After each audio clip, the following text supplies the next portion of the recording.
आज हम करने लगे हैं class 11 Punjab text book board का चैप्टर 2 का न्यूमेरिकल प्रॉब्लम 2.9।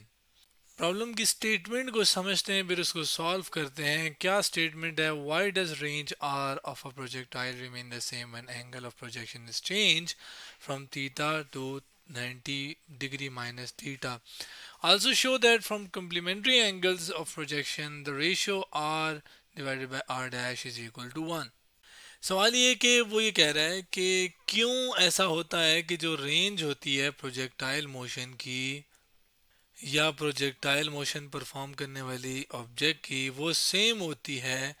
कब? जब एंगल अगर ज़ीरो हो तब उस लिहाज से जो भी रेंज है, और वो अगर तब्दील भी कर दिया जाए और उसको 90 माइनस थीटा एंगल के साथ फेंका जाए तब दोनों केसेस में रेंज सेम होती है। एक चीज़ ये सब पहला पार्ट है। दूसरा ये कि आपने ये बताना है कि दोनों जो रेंजेस हैं, यानी अगर पहली थीटा के लिहाज से एक ऑब्जेक्ट को फेंकें, एक कोई भी एंगल थीटा ले लें, उसकी आर आएगी।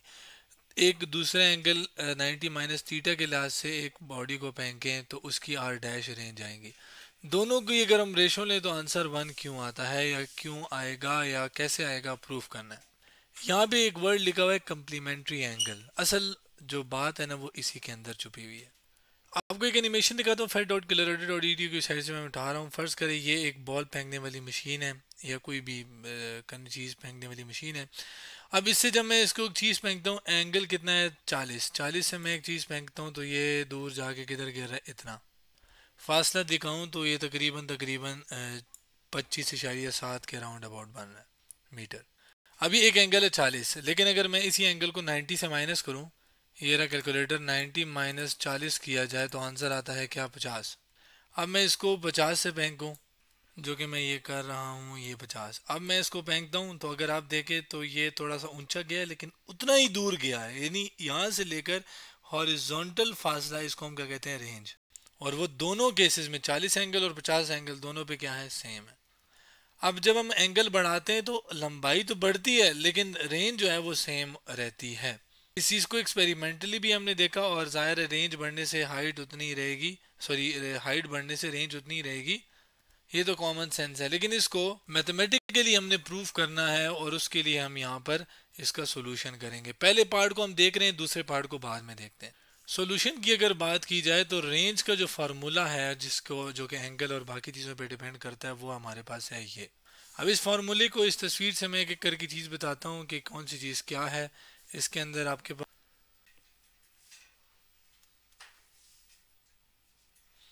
लेना देना नहीं है।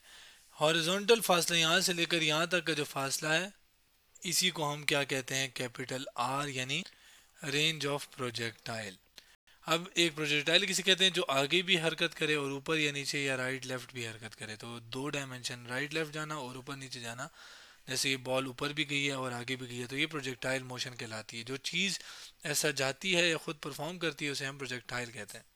अब ये तो रेंज हुआ जिस शुरू में वेलोसिटी के साथ फेंका था इस उसके कैनन से, इस गोले से। तो इस चीज़ को जितनी रफ्तार के साथ फेंका गया है ख़ास डायरेक्शन में, उसे हम कहते हैं इनिशियल वेलोसिटी। और यहाँ पे वी आई जो आपको नज़र आ रही है, ये चीज़ क्या है? इनिशियल वेलोसिटी, जिसका स्क्वायर यहाँ पे लिखा है। जितने एंगल के साथ फेंका गया वो आपके पास थीटा एंगल है, 2 तो नंबर है। जबकि जी की बात करें तो जी क्या है? ग्रेविटेशनल एक्सेलरेशन है। ज़मीन की जानिब जो फोर्स, ज़मीन जब फोर्स लगाती है कि ऑब्जेक्ट के ऊपर, तो उसकी वजह से जो एक्सेलरेशन यानी रफ्तार के अंदर एक खास डायरेक्शन में चेंज आता है तो उसे हम एक्सेलरेशन कहते हैं। अब यहाँ पे ये चीज़ का घूमना सिर्फ एक ग्रेविटेशनल, यानी ऊपर जाना फिर रास्ता हो जाना फिर नीचे आना, ये किसकी वजह से है? ग्रेविटेशनल फोर्स, यानी ज़मीन की लगाई हुई फोर्स की वजह से। अब ये तो मैंने एक आम थीटा के लिए किया, यानी इस थीटा के लिए जो रेंज है वो ये है आर। अब अगर थीटा की जो एंगल है वो थीटा की बजाय 90 माइनस थीटा हो, जनरली अगर देखें, तब क्या होगा रेंज? वो नेक्स्ट स्लाइड पे आपको मैं दिखाता हूँ।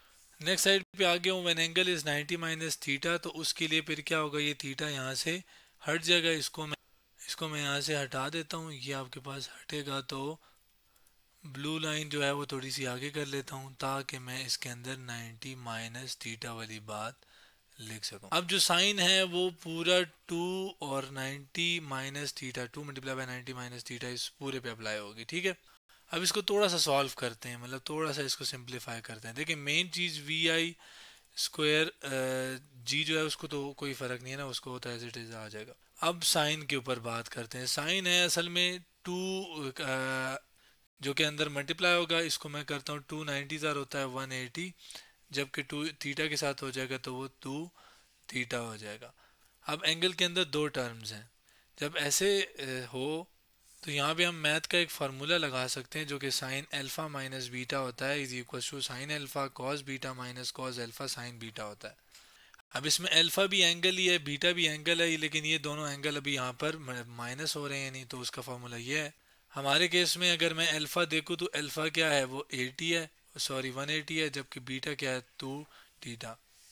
तो ये आपके पास हो जाएगा साइन 180 माइनस 2 थीटा, जिसको मैंने लिख दिया है। अब आते हैं साइन अल्फा क्या है 180, कॉस क्या बीटा क्या है वो है टू टू टू थीटा, जबकि कॉस अल्फा क्या है वो है 180, जबकि आगे क्या है साइन बीटा क्या है, बीटा है हमारे पास 2 थीटा। अब यहाँ पे साइन 180 है, इसकी वैल्यू निकाल लेते हैं कैलकुलेटर से 180, और इसका साइन देखें तो आंसर आता है 0। अब 0 इसका आ गया, चलें इस कॉस का भी देख लेते हैं। एक काम करते हैं 180 और इसका कॉस लें तो आंसर आता है -1। यानी इस चीज़ को अगर मैं एज इट इज़ नीचे लिखूँ तो ये वैल्यू हो जाएगी 0, तो 0 जब इससे मल्टीप्लाई होगा तो पूरा आंसर आ जाएगा 0। तो 0 माइनस, और अंदर कॉस 180 की वैल्यू -1 आई थी तो वो ये लिख दी, sine 2 theta as it is इसको लिख लेते हैं। माइनस माइनस प्लस, तो आंसर क्या आया साइन 2 थीटा, क्योंकि 1 से तो कोई फर्क नहीं पड़ता। तो 0 माइनस प्लस 1 साइन थीटा, तो वो मल्टीप्लाई और माइनस वगैरह होकर यही आंसर आ गया। इसका मतलब साइन 180 माइनस 2 थीटा बराबर है किसके, 2 थीटा के ही बराबर है। एंगल मतलब पहले कितना था, पहले भी तो साइन थीटा ही था, लेकिन अब साइन 2 थीटा था। अब एंगल चेंज करके 90 माइनस थीटा किया, तब भी पूरी टर्म ये वाली जो पूरी टर्म है ये वाली, ये सारी फिर भी साइन 2 थीटा के ही बराबर आई। अब मैं इसी की वैल्यू इस पूरे के अंदर ये वाली वैल्यू को पुट करता हूँ, क्योंकि ये पूरी वैल्यू अब किसके बराबर आई थी, ये इसके बराबर आई थी अगर आप ये देखें। अब यहाँ पे एक इम्पॉर्टेंट चीज़ जो कि मुझे बतानी पहले चाहिए थी वो ये कि अब एंगल जब मैंने चेंज किया तो वो आर नहीं रहा, अब वो आर डैश हो गया था ना, जो कि मुझे पहले ही लिखना चाहिए था। नई स्लाइड पे मैं आ गया हूँ, यही चीज़ एज इट इज़ मैं इधर लिख लेता हूँ, जबकि ये सारा आंसर साइन 2 थीटा ही आया। अब ये वही चीज़ है जो हमारे पास पहली थी, यानी वो आर थी।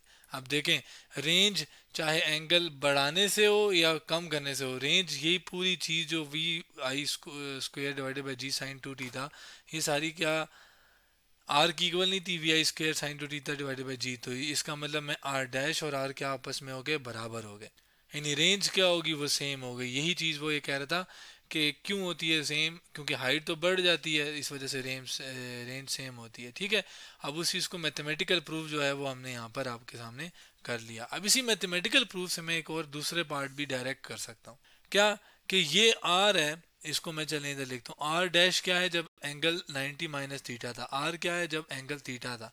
इसके साथ अगर मैं एक काम करूँ कि मल्टीप्लाई बाय 1 लिख दूँ, फ़र्क तो कोई भी नहीं पड़ेगा। अब ये चीज़ आर मल्टीप्लाई और ये 1 के साथ उधर जाके डिवाइड हो जाएगी, तो आर डैश डिवाइडेड बाय, बल्कि एक काम आर डैश नहीं करते क्योंकि उन्होंने प्रॉब्लम में हमसे उल्टा उल्टा मांगा है, तो इसको मैं ज़रा मिटाता हूँ, इसको मैं दूसरे तरीके से करता हूँ। क्या बोला कि आर डैश है इज इक्वल्स टू आर है। अब मैं एक काम करता हूँ, मल्टीप्लाई बाय 1 इसके साथ लिख देता हूँ। अब इससे क्या होगा कि देखें 1 को मैं अगर इधर ही रहने देता हूँ, ये आर डैश इधर मल्टीप्लाई हो रहा है, उधर जाके डिवाइड हो जाएगा, तो R divided by R dash हो जाएगा, और R divided by R dash ratio है पहली रेंज के और दूसरे एंगल के साथ, तो आंसर आता है 1।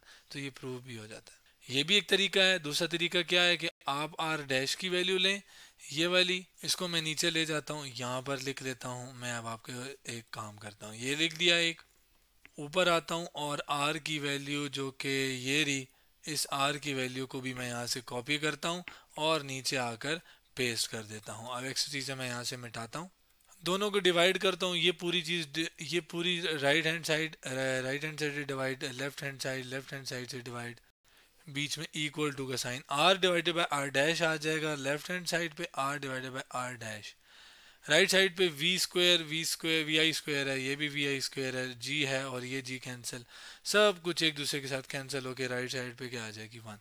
तो ये इस तरीके से भी वैल्यू पुट करके भी कर सकते हैं और इस तरीके से भी इसका पूरा ड्राइव करके भी कर सकते हैं।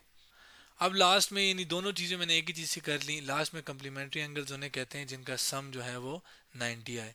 जैसे मैंने शुरू में मिसाल दी कि फ़र्ज़ करे 40 और दूसरा था 50, दोनों को प्लस करें तो आंसर क्या आता है 90। तो असल में कॉम्प्लीमेंट्री एंगल्स जब हम एक प्रोजेक्टाइल को मारते हैं तो दोनों डिफरेंट एंगल्स पे जो रेंज है वो सेम आती है। 40-50 पे भी चेक कर लिया ना, अगर आप 30 ले लें और अब 90 माइनस 30 मैं अगर करूं तो आंसर आता है 60। तो अगर आप एक 60 लें और एक 30 लें, दोनों का आंसर आता है 90 प्लस करने से। आप 30 पे फेंक के 60 पे फेंक के रेंज सेम आएगी। दिखाता हूँ, ये वही एनिमेशन थ्रो करता हूँ 30 एंगल के साथ, अगर आप देखें इधर आके गिर गया, ठीक है, ये जो भी रेंज आई है।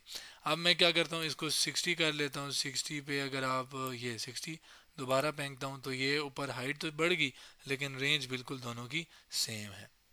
लेकिन याद रखिएगा हर एक केस के अंदर, चाहे ये हो या इस पूरे इसके अंदर हमने जो सब कुछ लिया, ये सारे केसेस में एयर रेजिस्टेंस हवा का दबाव नहीं है, इग्नोर किया हुआ है हमने। तो आज हमने क्या किया, class 11 Punjab text book board का चैप्टर 2 का न्यूमेरिकल प्रॉब्लम 2.9 सॉल्व किया।